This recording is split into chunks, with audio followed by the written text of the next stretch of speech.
dowladda Soomaaliya ayaa wado dadaalo ay dib ugu furayso wadooyinka dhagxaanta iyo ciidda ku xiran iyadoo arintaasi ay bogaadinayaan shacabka ku nool magaalada Muqdisho oo wadooyinka sababo amni u xirnaa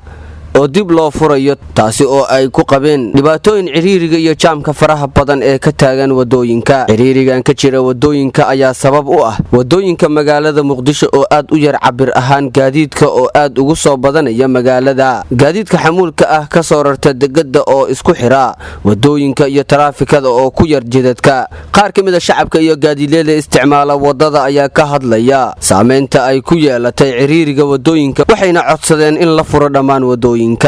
marka inta badan waxaan dawladda ugu baaqi lahay in ay wadooyinka qaar ay noo furaan si ay wadada macnaha oo noqoto mid oo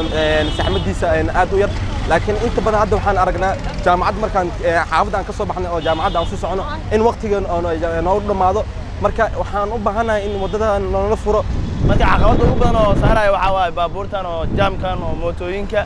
iyo baabuurtan tareelada waxaa ka codsanaya dawladda inay waqti noogu yeesho at least maalintii inay noogu yeesho hal saac mise hal saac ay bar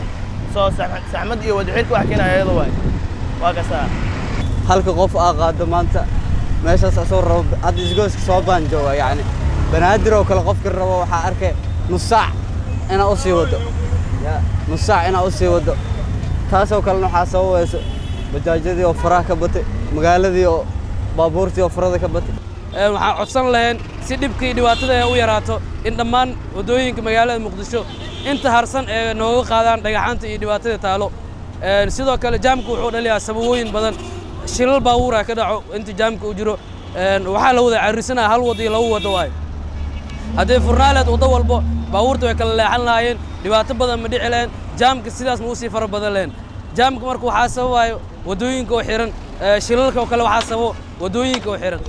mudooyinkan ayaa waxaa soo badanayay jaamka iyo ciriiriga faraha badan ee ka jira wadooyinka magaalada Muqdisho iyadoo dawladda Soomaaliyana ay wado dadaalo ay ku furayso wadooyinka xiran ee magaalada oo qaarkood horay loo furay iyadoo ay haddana socdaan wadooyin hor leh